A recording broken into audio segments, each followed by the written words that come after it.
The proof is in the pudding, and the pudding in this case is a football. Boom! Eat my goal! The goalie has got football pie all over his shirt.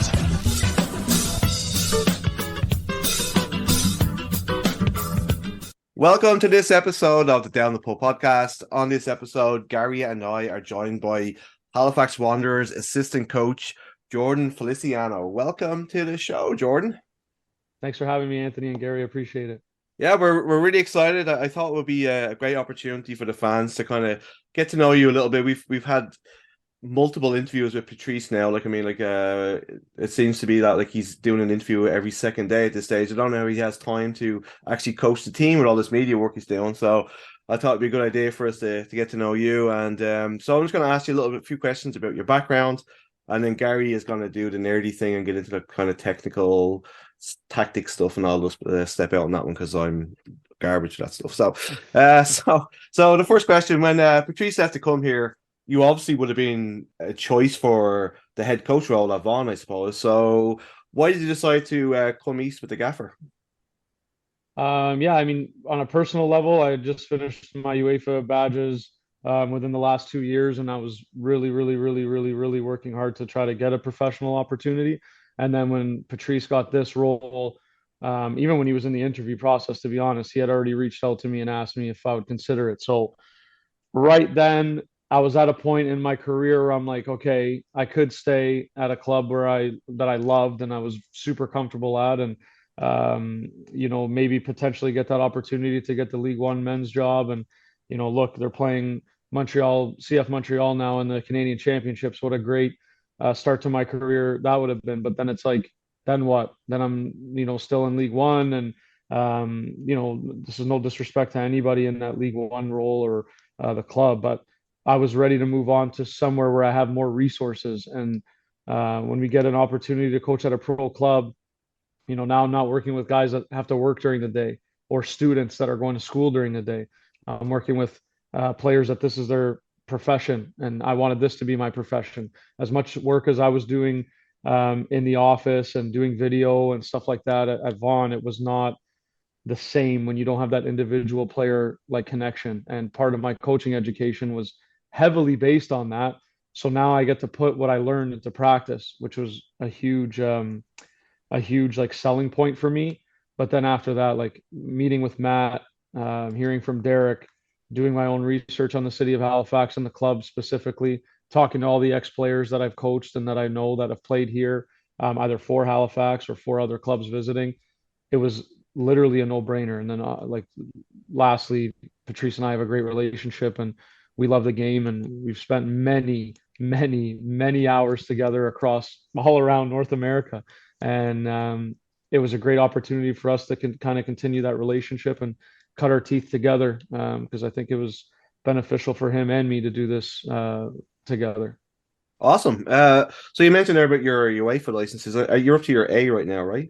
So where have you been doing your blocks? Is it which country, or was it where have you been kind of doing the main part of your coaching? Well, you'll love to hear this. Republic of Ireland. So I did my National B I'd fly into Shannon and then head down to Galway. And I did my National B there for 3 blocks back in 2018, 2019. And then I started my A February 2020 in Dublin. And silly me how the world works. Usually I would go when I did my previous blocks, and I would spend a few days in England, watch a few games, or spend a few extra days in Ireland just to sightsee.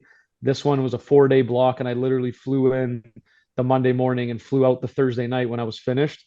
What a mistake that was, because then the next week COVID hit and the whole world shut down. So the rest of the blocks I had to complete online, and then had to do my all my on-field and course stuff through video, which was not beneficial for me because I'm much I love sightseeing, but I also love like that personal contact. And a lot of the coaches in my block were amazing people, and my instructors were amazing. And I'm very fond of the country of Ireland and very fond of the people there and the cities that I got to visit. So I'm looking forward to hopefully going back to do my UEFA Pro next year if time permits.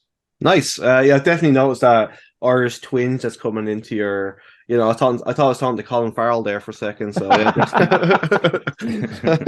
So obviously you've had the trip to Florida with the in the preseason, but how are you finding the city of Halifax so far? You've been here like a couple of weeks now, so how are you settling in? What's your favorite thing to do here in the city? Yeah, and how are you generally liking it?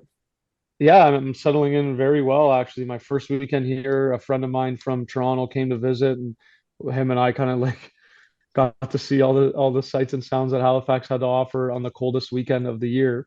But we got to meet a couple of people in our travels that have made my transition a lot easier in terms of sightseeing. And then with the events that we've had with the club, we've got to head to a couple of places, especially around the harbor front, which being from my family is Portuguese, and I love the city of Lisbon and Porto. Like Halifax reminds me a lot of those two cities with the two bridges, and both Porto and Lisbon are very famous for having many bridges. And being near the ocean like calms me and helps me feel like I'm at home. And then the people are similar, I guess, to my experience in Ireland. Like just amazing human beings. Like when they ask you how you're doing, they actually care. Like it's not just in Toronto where you get a how's it going, and then like before you can answer, they're already walking away. Like it feels like a lot more of like a family vibe, and super friendly, like I said, and very helpful. Anytime I get lost or I have no idea where I am, I've been able to get helped along by locals for sure. And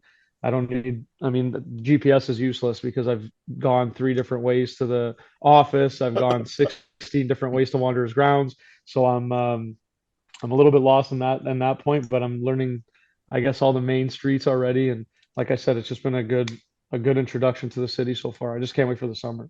Has anyone stopped you yet and said, "Oh, are you the Wanderers assistant coach?" Has that Actually, actually? I got to visit the famous local establishment, Dirty Nelly's, my first weekend here, and I was kind of like I was standing off to the side with my friend that was here from home, and then I went to the bathroom, and then one of the guys goes up to my buddy and was like, "Hey, is that the new like Halifax coach?" And my friend kind of chuckled. It was like, "Come on, man, are you serious? Like, there's no way this guy knows who you are." And then when I came back, yeah, that was the first time I had taken photos with fans. Amazing. When we did the kit reveal, it was the first time I actually signed an autograph for anybody. So I'm taking in all like the nuances of being a new professional coach in a beautiful city with a lovely fan base so far. So have you got an agent yet? Where like for all of these like supermarket openings and all that kind of stuff? I do, but I haven't been called yet. So I'm hoping this interview puts me on the map for more public appearances. Giant tiger will be on the Yeah. plane soon. Or hey, I frequented that place a lot as a kid. I'm okay with that. I heard there's a new value village opening up there, but you're shoe in. So Also a family favorite of mine. So 90% of my clothes are Value Village, I think. Yeah, it's a this cool thing now. this Yeah. Tottenham jersey is value village. So so the trip to Florida, I kind of just wanted to get like a little bit of an insight. How was it down there? How did you find the training? And obviously we played a couple of games against some local teams down there, plus obviously the mighty Inter Miami too. So how did it all go? I thought it went great. It was first and foremost just the experience for the guys to get to know each other. We had houses down there, so we had each house had 8 players. The staff had our own house. We did a lot of like cooking meals together, whether it's the coach's house hosting or the players' houses got to host one each, where they made the dinners for everybody. I thought that part was invaluable, and Patrice did a really good job of lining up team activities for us to do as well. I think that was the most important thing is just getting to know all the guys on a more personal level. Each of us were responsible for driving a rental van, and we got to pick up certain players from specific houses. And those 25-minute to 45-minute drives to and from the field were great. I think one of my favorite managers, Jurgen Klopp, said it best. Like we're in a people business as much as football is an amazing sport, and it gets us exposed to so many great things. you're working with human beings. So it was very nice to get to meet them and them get to even know me. Then after that, from the on-field stuff, we were running two-a-days many of the days that we were down there, and on beautiful pitches. The facilities were amazing, and it's crazy that it was just like a local town field complex, and there was like a baseball event going on, and we had multiple grass pitches that we had access to, and one of which had like a little stadium. So it was great. The training was great. Getting to learn the new concepts that we're trying to instill in this group was very fun. And then the games were competitive. Each team gave us a different look, which was something that Patrice wanted when he organized these. We started with Montverde, which was very, very athletic and dynamic, and they were very young, very hungry and eager. And it was our first time down there in that kind of climate, so that was a huge learning curve. Second game was at University Stetson, very aggressive, very tough to build up with a team that just did not stop running. But then once we went up a couple of goals, it kind of crushed their spirit, and we're in cruise control after that. Third game, Inter Miami, again, tough conditions. Game was early, it was hot. We're playing in Fort Lauderdale, which is a little bit warmer than Orlando. But once we got our opening goal, we kind of settled into the game and scored another one late on just to polish it off. And then the last game against USF, more of a balanced group with some technique, some athleticism, again, giving us a different look of what to expect from our opponent. And, the cool thing is we went into these games kind of blind. We didn't get a chance to do any pre-match scouting. It was us imposing ourselves on the match and then adjusting at halftime, depending on what was going on. So I think that was a great lesson for all of us. We had, a lot of goal creating chances, a lot of very good goals, a lot of great defending actions, a lot of good saves from our keeper. So it was just putting all those things together. So it's just these guys remember what it feels like when we get into the regular season, and hopefully it's not, so shocking for some of especially our first year pros. So who made the best meal? Who made the worst meal? Well, we did do a survey vote, and begrudgingly, our home, we got to host three times. The two of ours were on the vote, finished second last and last place. Aiden Daniels, his house, they finished first. He made some supreme tostadas with steak, I believe it was, the meat.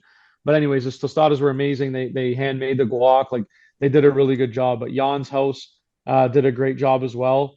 They're going to be upset at me for forgetting the third house. But the third, like, nobody made a bad meal, to be honest. I think it was more of a popularity contest when it came to the end of it.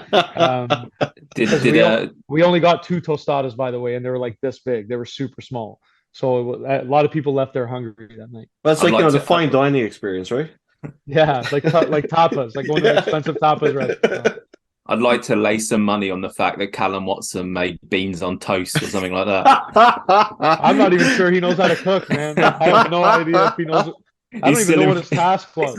Oh my He's God, still in Florida trying to open a can of beans, isn't he? Yeah. That would not surprise me. Would not surprise me. Typical Arsenal fan. So while you were down there, obviously, just before I hand over to Gary, Rampy was called up by Trinidad and Tobago. So I just wanted to know, like, what his reaction was. Like, how did he find out the news? Was this when you guys told him, or was it he get a call up from the coach at Trinidad? And how did you think he did in the game that he was involved in? In terms of how he actually found out, I do not know the specifics behind it, but we did announce it as a team to the rest of the players together as a staff during one of our team meetings. He was with us for a few of those days and participated in every session and even played our first game. And what a delightful human being. What a great guy. Like, forget the fact that he's a boss as a player, but as a human being, he's been so good with our guys, and we're so happy for him. Even the coaching staff, other than Jan, we're brand new to him. He's brand new to us, but you just already sense that connection on a human level where you just want the best for him. And then talk about team bonding. We watched every game. We watched both games that he played, and Jan put it up on his whatever knockoff Trini stream, whatever he pulled up. The quality wasn't the greatest, but getting to watch him play and wearing the Trinidad shirt, like, I don't know, it just fills you with joy because you're like, yeah, he's one of us, but more than anything, for him, what a great experience. And he got to play 90s in both, and he looked sharp. I thought he brought like a calming presence to their midfield because some of the games, especially it was Guatemala was the second one that I remember that was like kind of chippy, a little bit aggressive, like quick back and forths, but a lot of stoppages and stuff. He was just like ever present, steady Eddie, like whatever term you want to use to describe him. He was very good, very calming influence in the middle. Yeah, we were all like super, super proud of him here in Halifax, and you're right, he's like one of the nicest people in the world, and it couldn't happen to a nicer guy. So yeah, Gary, far away there, bud. Yeah, Jordan, I like this is really interesting for me because like I've never been in an elite football environment, so I don't know how all of this stuff works. But just from like watching the sport all my life, I've like always been really fascinated in what it looks like if you like lift up the hood of the car almost and see how it actually works from the inside. So I was just before we started, just typed out a load of questions. There's not really any structure to them, just scatterbrain, whatever came into my head first. So the first one, so you obviously worked with Patrice in League One Ontario, and your Vaughan team scored a lot of goals. And like I managed to watch a lot of the full matches on YouTube when Patrice was announced, and like really attacking possession, players in the 5 lanes when you're attacking, fullback tucking in 2 10s, like really, really progressive stuff. And I just wondered, like, how do you think that can translate into kind of a level up into the CPL? Do you think there's things you'll have to tweak from that kind of way of playing to work in the league? Or do you think it's kind of a system which would work, whatever context you put it in, like that would work well? That's a great question. I think at a professional level, every coach is super organized, super detailed. All things considered, I'm going to give you probably the most underwhelming and simple answer ever. The players have to execute the game plan regardless of what it is. So I firmly believe, and this is one of the reasons why I love working with Patrice, is I believe our style of play will trump, a team that sits in a deep block that's very physical and wants to score on counters and hit us on set pieces. You might only get 3 or 4 corners a game, but we're going to create 9 or 10 chances a game.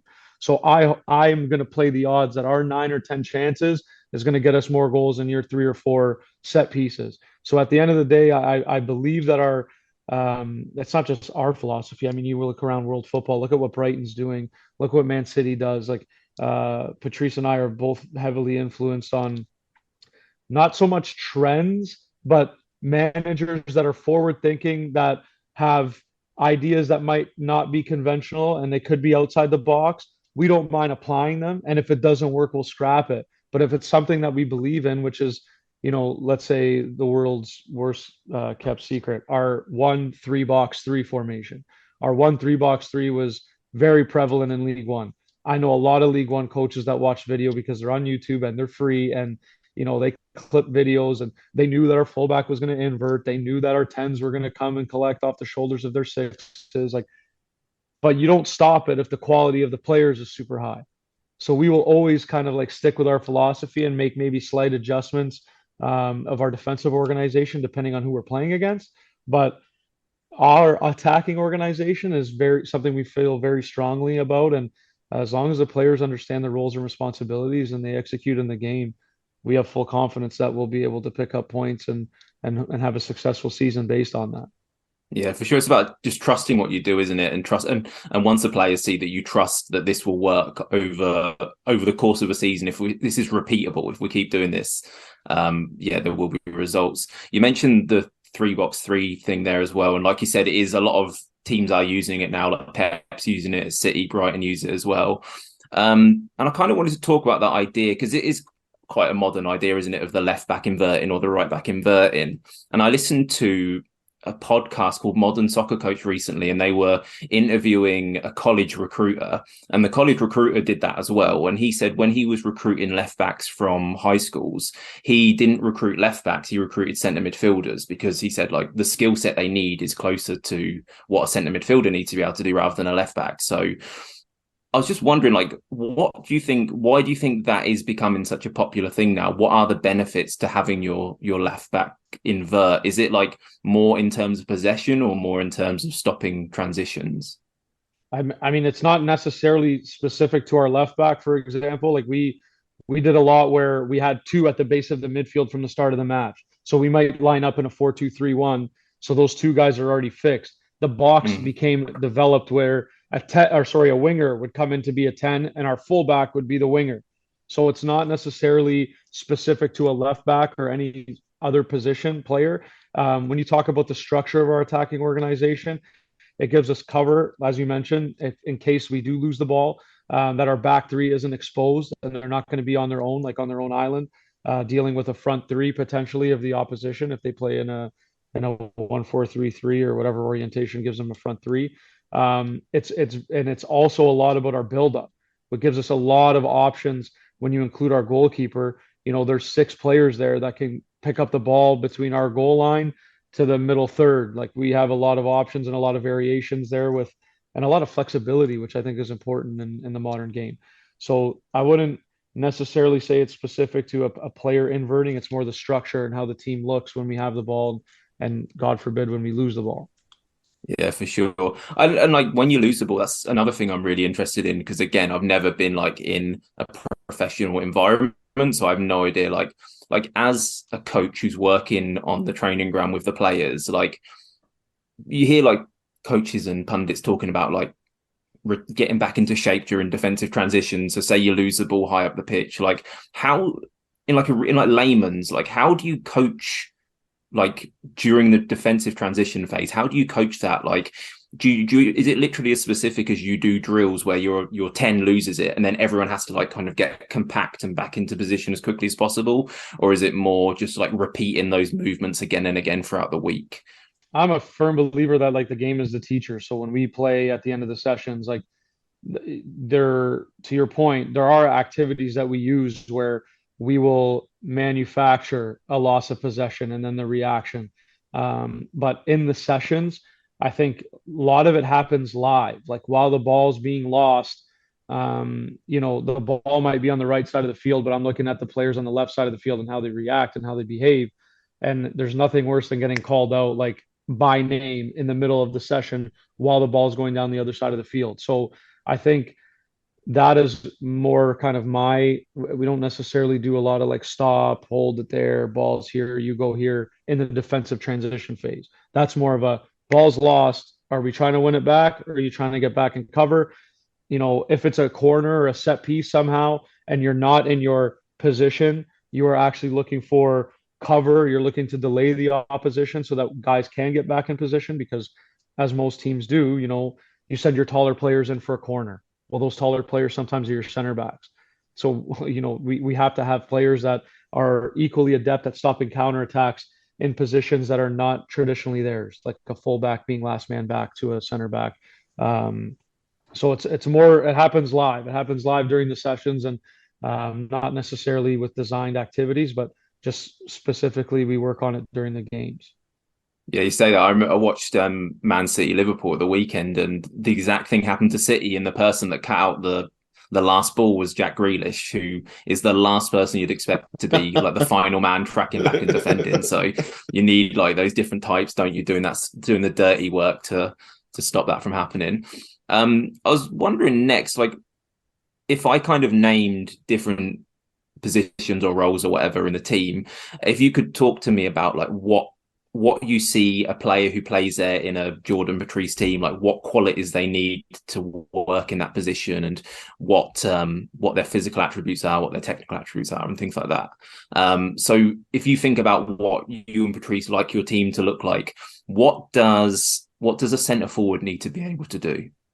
That's a great question, Gary. I wish you told me to bring my UEFA A license thesis up so that I could actually go through all of this with you. But a center forward. So that's a cool question because none of our 3 center forwards are the same, and that's what I love. Yeah, that's what I thought. Because Theo looks like quite quick. Coimbra's big. Yeah, no, you nailed it. Like the physical profiles of Thiago and Kosi are probably closer together than Theo, but Theo as a footballer is more of like a an Antoine Griezmann, like a false nine, a guy that can kind of roam between lines and connect, our midfielders with our center forward, with our wingers, with our any attacking players, basically. So for me, to just make it as general as possible, your center forward they have to be able to recognize space, create space for themselves and for others, exploit the space that the opposition gives them.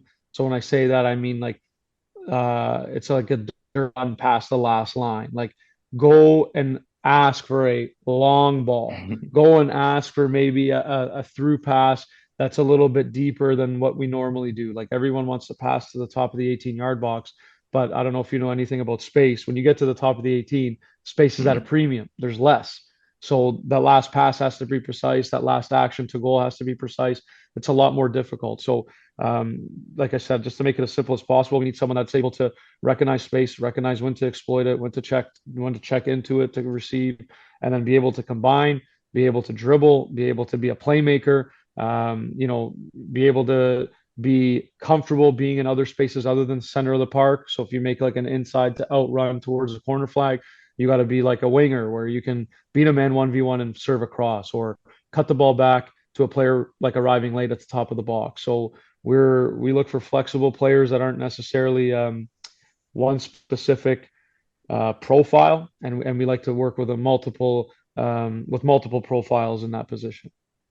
That's great. Yeah. The next one, and I'm going to kind of bake in a more, not really a Wanderer specific question into this, is like, so when I've watched the Vaughan games from last season, it looked like there were two 10s playing, but the camera angle was quite low down. So I might have got that wrong, and I'm thinking about this because I'm Arsenal fan, and Mesut Ozil retired recently. And I think you can it's really interesting when you look at 6-7 years ago, Mesut Ozil, and now Martin Odegaard, and they're both kind of ostensibly 10s or 8s. They're both playing in like that half space on the right side in that pocket, but they're doing completely different things. So just really like what you think about how a 10 has changed over the past 10 years, and how kind of this, I just don't think this idea of a player who kind of plays in the pocket and plays through balls that really exists so much anymore. And when you think about, sorry, there's about a million questions in one here, but like when you think about how you guys play, like, do you expect your 10 to be doing all of that pressing and running as well? Or do you think that kind of idea of an Özil type still even exists in the modern game? I mean, I think we can look around the world and answer that question about the modern 10s. And I got a chance to watch Mesut Ozil live at Real Madrid, and like what a joy it was to watch his spatial awareness and his ability, like you said, to pick up the ball in pockets and be able to connect with Benzema, Ronaldo, and Bale at the time. Like he was just a joy to watch. But those players are going away because they're the modern game. So many teams are so good, you can't afford to have a player that kind of coasts or doesn't press or doesn't work defensively. So I'm so happy you mentioned a guy like Odegaard, because like most football nerds, I followed Odegaard's career since he was signed at 15. And I'm like, oh, next wonder kid, blah, blah, blah. You watch him play, I think I watched him closely in Spain, and I'm like, okay, he's got something, but he's lacking a lot. Like, what's he missing? Then when he went on loan to Arsenal, I thought his game started to grow, and now he was becoming more influential, but he was also kind of learning that, especially in the Prem, you cannot take your foot off the gas when you don't have the ball. You have to be responsible defensively. So I think we're more Odegaard and less Ozil. When I say we, I mean Patrice and I. Where I'll just use a guy like Aiden Daniels that's very familiar to the fans and stuff. But Aiden is kind of a hybrid between Ozil and Odegaard, and we're trying to drag him into the Odegaard mold, where he's going to be, one of our pressing attacking mids. If our striker gets beat, we're going to have two attacking midfielders that are able to step out of their comfort zone and go stop a center back from dribbling, or go stop a six from receiving. So that I think is the clearest picture I can paint you. Is we want more Odegaards in the team, where guys that can still create, still score, still involved in everything. The guy takes set pieces, he does it all, but they also have to help the defensive structure not get compromised by kind of floating or being passive when the team doesn't have the ball. Yeah, it's interesting you mentioned Aiden then, because he's a player like before last season started, I was so big on him. I thought he was going to absolutely dominate the league, and I still think talent wise because he does something he drives, doesn't he? Like when he's got the ball, he's not one of the, he can do the combination tiki-taka stuff, but like I think what he wants to do is kind of again pick it up in the pocket and then just drive forward, which I don't see that many players doing that anymore, really. Most players like all kind of head up, look for a pass quickly. But if you've got a player that can do that, it's just with him, I can never figure out where would be the best player on the pitch for him because you see him as like a left, like on paper as a left winger, but I think maybe he's wasted. Yeah, I kind of go back and forth on him. Like, is he someone you guys see as one of those players playing on the interior rather than out wide? Yeah, in terms of like everything we've done so far in the preseason, he has taken sets on the left, but he's mostly been taking sets in the middle. And he scored an amazing goal in our last game in Florida. And like you should see the stuff this kid does with the ball sometimes. You're just like, how the heck did he roll it from one foot, bring it to the other foot in stride, and then destroy two guys at once? Like he's very, very like technical with the ball and does some magic things. And when he does get in a groove and he's combining and moving into short spaces, like it's very, very fun to watch. We just our challenge and his challenge is going to be like, how do you connect all that wonderful technique and passing ability and shooting ability into hard numbers, something statistical that is tangible, stuff we can read. I can see that you scored. I can see that you Yeah. assisted. Even if it's a secondary assist or an action that creates a secondary assist, like we just want a player like him with all the talent that he has to be dangerous. Like, Mm. just don't be a good player, be a dangerous player that, now all of a sudden teams in the league are going to zero in on him and be like, okay, we can't let Aiden get on the ball because he's so influential in the attack. I'm not sure if he has that yet. I think everybody respects his talent, but not everybody fears him. And I think I would love to see that version of him where people are fearful of him because he really does have a lot to be fearful of if I'm the opposition. Yeah, like I said, talent-wise, I think he's in the top bracket. It's just about getting him into places on the pitch where he can use that. Talking about kind of the newer players, how involved were you in the recruitment side of things, or was that more Patrice and Matt working together? I was as involved as they wanted me to be. So every single player, I think, bar Lorenzo, because Lorenzo I could only catch video on YouTube, but every other player I was able to. We had another platform that we were using for a bit that I was able to watch video on, and Patrice would send me, hours of clips and highlight videos of different players from around the world, and it was actually very enjoyable experience for me because it was new. Like I got to see players from edges of the universe that I didn't even know existed. So that was interesting. But the players that we did end up signing, um, I know because Patrice trusts me, he's gonna send that stuff to me, and we're gonna have discussions on players. But at the end of the day, it was him himself and Matt that kind of had to rubber stamp and put the final touches on those negotiations. I was very minimally involved. It was more the local guys that I got the chance to be privy to those conversations or be asked to take a call on my own or to call a player on my own. But that's not really my specialty. Like my specialty is definitely on the field, working with people and breaking down the soccer part of it. That's an area of growth that I need. And, I was happy to be involved in it as much as I was, but I would say, yeah, all credit to Patrice and Matt for pulling the guys that we were able to pull because we have a fun group of kids. So where does Jed fit into all this? Like Jed is an assistant coach too, right? So where does he fit into the dynamic of you and Patrice? So Jed, and I hope he doesn't mind me sharing this. Jed had a very good role in his previous club, and he was very like happy and comfortable with where he was.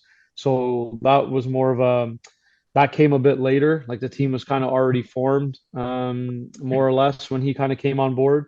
So Jed's roles and responsibilities in I guess, in our dynamic is more individual based. Like the guy's brain is unreal. Like the way he sees the game, his abilities to break down clips and video and tag them very well and be able to share those with our players is invaluable because it's something that not a lot of coaches take pride in, and he does. I think his communication skills are great. The fact that he has an accent, I think, already gets him more respect than myself and Patrice. But he's been very, very good. And then he's in charge of our kind of reserves slash U23s, whatever we're going to brand them as. But that whole development piece, because he's also a builder at his last club, he did a very good job building building out from grassroots into a competitive club that had older players that moved on and did great things. He's going to be part of our development piece at the club where we're trying to bring in local players from our area, be able to monitor them, scout them, develop them, bring them into sessions, run sessions for them. That's going to be a large part of his like his plate. But in terms of the first team, like he's been amazing. The guy's on the field every day. He's in the video room. He's probably cutting video right now for our meetings tomorrow. So yeah, he's an invaluable member to our squad because he helps kind of oversee the things that Patrice and I weren't necessarily privy to, working in like the amateur levels before. And Jed has pro experience, which is great because he's very helpful when it comes to team dynamics, things that are in the changing room, kind of off the field stuff. And he has great perspective, which I think helps a lot. Yeah, I kind of that kind of off the field stuff. I watched the Arsenal All or Nothing documentary and like been reading stuff about what Arteta does this as well, like this season. And there's so much other stuff that goes into it. Like I was even reading about how now for away games, the Arsenal coaching staff decorate the away change room in exactly the same way and almost try and cover all of the walls with these same Arsenal posters and stuff. And they're like kind of those micro details of let's try and control that environment so it always feels familiar instead of like this scary place. So yeah, that side of it's fascinating as well. You mentioned like obviously you're on the training pitch with the players day in, day out. Is there anyone or two who have like kind of pleasantly surprised you, who you've been like, oh shit, they're really good? Like I didn't know they'd be as good as that. I'll probably get slandered for this because one of them's Portuguese and one of them's Brazilian, but Wesley Timoteo, we're calling him our Bernardo Silva, and Thiago Coimbra, which we have a running joke that he's probably going to have as many slide tackles as goals this year because that kid, I mean, he doesn't like it, but I called him Darwin Nunez at the beginning, and he was not a fan at all. Calling a Brazilian a Uruguayan probably doesn't help, but what I meant by that was that if Darwin is a former Benfica player, I'm a Benfica fan. I got to watch Darwin Nunez kind of like at his peak of his powers with Benfica. I don't think Liverpool's seen the best of him. That guy is a machine. He does not stop running. He does not stop pressing. He does not stop looking for balls behind. He was last year in the Champions League against Liverpool, which is why they signed him in the first place. He was an absolute demon. So when I look at a kid like Thiago, I did not know what to expect. I'd seen him in videos. He looked very physical, but this was like playing with the U20s. Like some of the guys aren't as big, but now playing with men, like watching him training with men, playing with men, like he's a bully, man. He is an absolute monster, and he's deceptively fast. Like once he gets going, we looked at some of his numbers from the USF game, for example. Some of his running and pressing numbers were like off the chart. So I think for me, that impressed us the most.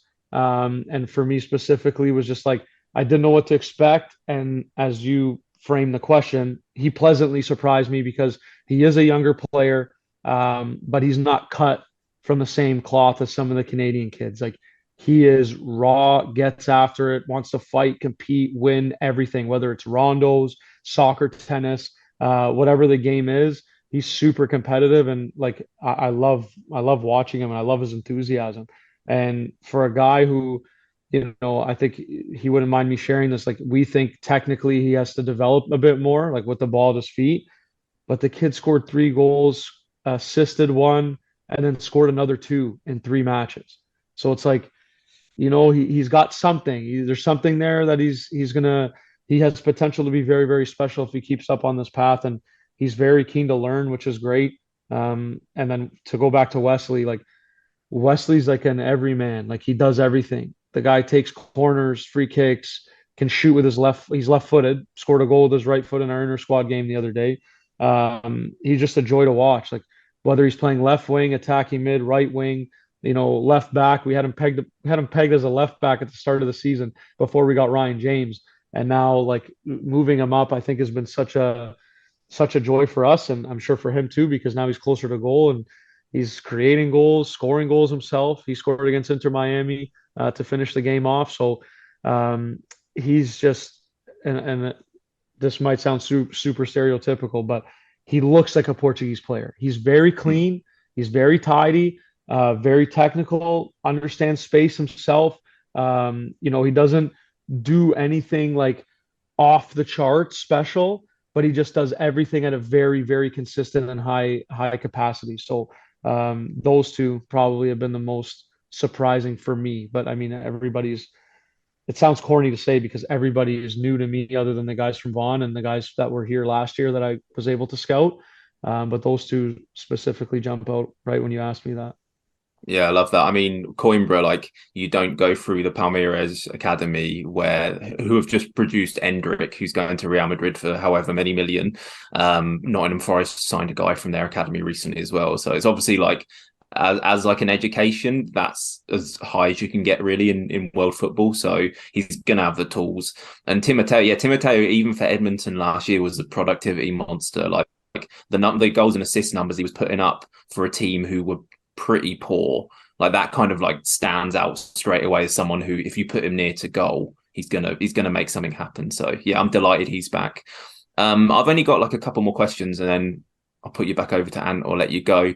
But kind of looking outwards at the league and the other clubs in the league, have you and Patrice kind of looked at teams like Forge who have been successful in this league and thought about like, right, what is it that those sorts of teams are doing that has made them so successful, from like a style of play, from the way they kind of manage the groups and run the organization and things like that? Have you kind of found anything out from looking at the other clubs about what we maybe need to do that they do? No, I would say that if everybody did that, we'd all kind of look the same. I will say, as a complimentary piece, I think Forge has done an exceptional job. And like, I love Bobby, and Bobby's been good to me, and all my interactions with him over the years when he was at Sigma and I was at Vaughan. Then even when he moved into Forge, I've had interactions with him, whether we played them in friendly games or he was around some of our League One stuff. Like, they're fantastic people. They do have a fantastic organization, and they've done extremely well to win 3 of the 4 seasons so far at CPL. But if I'm honest, like, we did things our own way at Vaughan, not our own way, sorry, the way that we feel most comfortable, that we feel is going to bring us success. Because what works for Forge doesn't work for Calvary, because Calvary does it differently. But Calvary's also been successful in the season being competitive. So to me, no, I think we're going to find our own way, even organizationally, structure off the field. Like, we're putting processes in place as we go because we're learning every day. There's a new kind of thing that jumps out at us and it's like, oh, we didn't think about that before. Even planning our first, 9 days away from home has been an interesting new adventure because we've never planned a trip like this before, where, you're having to deal with facilities, when can we get on the field that we're playing on, all that kind of stuff. So I think we're comfortable enough, and I think maybe our ego is strong enough that we're gonna live and die by the way that we want to do it. And if it's successful, great, we'll feel even better. And if it's not successful, hopefully we'll find lessons and some of the things that we aired, and then just fix it, clean it up, fix it, and be better for it in the future. But yeah, no, to answer your question, no, we're not going to model ourselves off of anybody else. Love that. Yeah. I'll put you back over to Ant now, but cheers for answering those sorts of questions. I think just from talking to my friends who follow the league, like, there's a massive appetite to, like, for us again as a layman, to learn about all of this sort of tactical stuff that goes into it as well. And I think the league, the stuff they put out, and understandably, like, it has to be quite surface level because they want to get new fans in and you don't want to scare anyone off. But it's nice to, like, have people involved in the club and the league who can talk about the game at a different level, and it's very, very interesting, so appreciate that. Yeah, we've been really lucky with the league and the clubs that that the people like yourself will come front and center and actually get into the details of it. So like, we really appreciate you doing this. But I just had like 1 or 2 more. Just Friday, obviously, it's going to be your first game here in Halifax in front of the fans. How are you looking forward to it? And obviously, it's 3 games in 2 days or whatever it is. So how's that all planning out for you? Good. I mean, my family's coming from my hometown for Easter weekend, so a nice little Good Friday Night Lights will be fun for us. We've just kind of been working through our roster and deciding, who plays Friday night majority minutes, who plays Saturday morning majority minutes, and kind of, navigating through players that may be short on match fitness, or guys that are returning from injury, or guys that are freshly injured, and how much will they be involved. So we're working through that on a daily basis. But I just think as a group and as a team, we're just so excited to get in front of like our own fans. We've been playing all these games on the road, and even last year when Halifax did a majority of their preseason in Ontario, us at Vaughan being one of the teams they played against, like it must be tough. Like it gets taxing after a while, where you don't see anybody familiar in the stands, and I think that's where, especially for the guys that have been here before, that already have like a solid fan base that I saw, especially at the kit reveal. It'll be fun to actually have those connections made now, because we have a home opener on the 29th, and I would love for this to be just a sweet precursor to what they're going to see at the end of the month, in terms of the brand of football, the types of goals we score, types of chances we create, the types of performances we hope that get people even more excited to come out on the 29th, because that's where it really counts. So we're looking forward to this weekend. Yeah, I love that they've made an open house too. So if you've never been to a Wanderers game, you have the chance to just pop up and check it out and see what all the fuss is about. So I'm pretty excited for that. And just on a personal question for me, I'm a Celtic fan, obviously being from the south in Ireland. This kid Alistair Johnson, did you and Pete always know he was going to skyrocket like this, or has it just been a shock to you guys as how far he's come in such a short space of time? I don't think it shocked us, and I'd be lying to you if I said I always knew that this was going to be his future. Like Alistair, I had the absolute pleasure of working with him and his younger brother, who's 3 years his junior. I worked with his younger brother since he was 13. So I've known the family for many years, since 2014. And, they're just an amazing group of people. But getting to work with Alistair at the beginning, he was he was a six. He played a defensive midfielder role that was like a Sergi Busquets, where he was coming low to collect the ball, and he was able to spray a ball 70 yards to switch it. And he was a very, very tidy footballer. And when he went away to college, I think that's where the curve started to turn for him, because he started realizing like college is not a place for you to be a six. Like it is fast paced, it is aggressive, it is physical, it's everything against what he was kind of brought up learning. And then when he came back, I think this is where I kind of knew he was different. When he came back his first Christmas after his first semester at school, he had put on some muscle, vascular, like he looked like he was made in a lab now, whereas before he was very skinny and slender. Go back and watch us playing against Halifax with Vaughan in the Can Champs. Like he didn't look that way. And then he comes back and he looks amazing. He would ride his bike from his hometown Aurora to Vaughan, which is probably took him 2 hours, because it's all like back roads and side streets and country roads and stuff like that. Then train with us. And then maybe his mom or his dad would pick him up, throw the car in the back of a station wagon and take him home. But I always knew he was a bit different. But when he came back that first semester and basically told me he's not having fun in the style of play, but he's learning how to win headers. He's learning how to win 50-50s. He's learning how to chase knockdowns. He's learning how to slide tackle. Like when he was like speaking to me with that enthusiasm, I was like, oh yeah, this guy will be fine. Like, the I guess the knock on Canadian players is that we're not able to deal with adversity or challenges or things that are different. I played a 4-3-3. I'm a center defensive midfielder. Well, he was put like up top in a 4-4-2 or wide right in a 4-4-2. He was put in different situations that ideally most kids would crumble, and he just like got better and better and better and better. Transferred to Wake Forest, again, played at the base of a midfield two. They played a 4-2-3-1, if I'm not mistaken. Right back goes down. They had another center mid that they could play that they felt comfortable in, but didn't have a right back. Coach asked him if he can fill in. Guy ends up having an unreal year, becomes the captain his senior year. We all knew MLS was going to be next. You never anticipate a guy going to MLS and making that jump so quickly to, the SPL, which is like Celtic is a world-renowned club. Like, it's not like he's going to play for Hibs. No disrespect to Hibs fans, but he's playing for Celtic, which is the biggest club, one of the two biggest clubs in the country. And, you know, it's a brand. I watched him play at the Bernabeu like 3-4 months ago.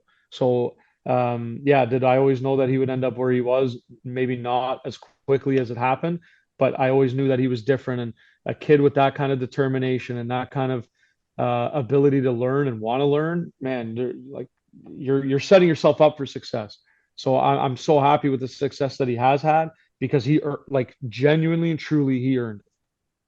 I love it. I love it. I just love how his approach to the game. You know, when he's on the pitch, he's a demon, but when he's off it, he's just a humble kind of guy. And yeah, I really enjoy watching him. So, Jorden, thank you so much for joining us and giving us such an in-depth look into tactics, and, you know, being so open and honest with us. We really appreciate it, buddy. And look forward. I hope you do well on the weekend. I won't be there because I've got COVID. So, Gary, take your notepad. You'll need it for next week. I'm bringing my camping gear down there. I'm going to camp over overnight. I think Denton is like bringing a campfire or something. He's talking about like having breakfast and coffees and all that kind of stuff. So, and we were all really disappointed at the fans here that the trip to the party plane got cancelled. So Porter can go to hell. So yeah, thanks, Jorden. Really appreciate it. Hopefully see you soon, buddy. Hopefully you get better, Cheers, Anthony, Jorden. and thank you guys both for having me. Appreciate it.